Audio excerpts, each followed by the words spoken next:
زندگی سے یہ جملہ نکال دیں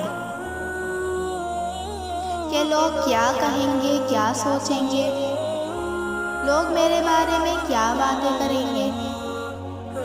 آپ نے کل کو جواب صرف اللہ کو دینا ہے، نہ کہ بندوں کو۔ زندگی پرسکون ہو جائے گی انشاءاللہ۔ ہم لوگوں کی پسند پر کبھی ڈھل ہی نہیں سکتے، تو رب کی پسند پر ڈھلیں اور پرسکون رہیں۔ اس بات پر یقین رکھو پیاری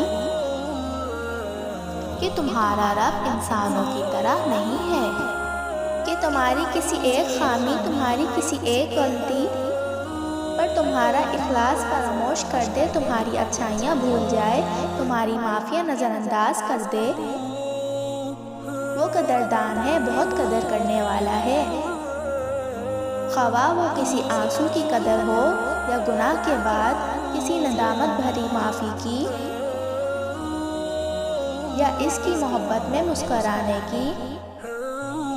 وہ ہر عمل سنبھال کر رکھتا ہے۔ دعا نصیب سے زیادہ قیمتی ہوتی ہے، کیونکہ جب زندگی میں سب کچھ بدل جائے تب انسان کے پاس صرف دعا ہی ایک ایسی چیز بچتی ہے جو نصیب بدل دیتی ہے۔ آپ کے لیے ایک چھوٹی سی دعا، اللہ کریم آپ کو اپنے سوا کسی کا کبھی محتاج نہ کرے۔ اللہ تعالیٰ آپ کو اور آپ کے اہل و عیال کو ہر بیماری اور آفت سے محفوظ رکھے، سدا آباد رکھے اور ہمیشہ خوش رہیں۔ انسان کا انسان سے واسطہ ہر لمحہ ایک پرچہ ہے، جیسے زندگی کے آخری سانس تک بس حل کرتے ہی جانا ہے۔ امتحان کے لیے دی گئی ہدایات پر عمل کرنے والا ہمیشہ اعلیٰ نمبروں سے پاس ہوتا ہے۔ اگر اونچی جگہوں پر ہی تعلق بنانے کا شوق ہے تو عرش کے مالک اللہ کا در سب سے اونچا ہے۔ صرف دعا ہی ہے جو تمہارے نصیب سے جیت جانے کا ہنر رکھتی ہے۔ پھر تم سے کس نے کہا کہ نصیب کا لکھا کوئی نہیں بدل سکتا؟ توکل تو یہی ہے کہ قبولیت کے آثار بھی نہ ہوں اور تب بھی دعا جاری رہے۔ اکثر لوگ انسانوں کے پیچھے بھاگ کر تھک جاتے ہیں اور نتیجتاً جب انہیں بے رخی کے سوا کچھ نہیں ملتا تو وہ اپنی زندگی سے بیزار ہو جاتے ہیں، کیونکہ انہوں نے اپنی زندگی میں اہمیت صرف لوگوں کو دی ہوتی ہے۔ یہ ایک انسان کی سب سے بڑی غلطی ہے۔ اس دنیا میں اللہ سے زیادہ کوئی بھی آپ سے محبت نہیں کر سکتا۔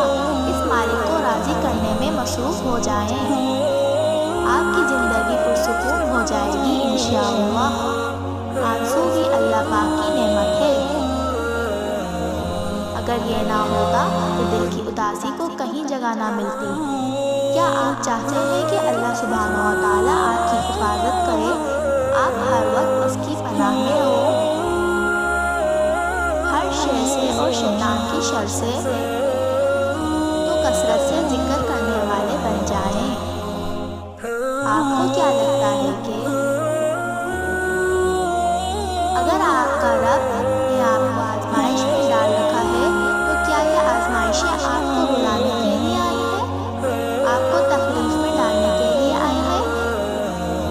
نہیں، آزمائش آپ کا دامن بھرنے آتی ہے، آپ کا وہ دینے آتی ہے جو آپ بنا آزمائش کے اللہ سے نہیں لے پا رہے تھے۔ جو اللہ نے آپ کے لیے لکھا ہوتا ہے پھر وہ سب سے بڑا مصنف ہے، وہ جانتا ہے کہاں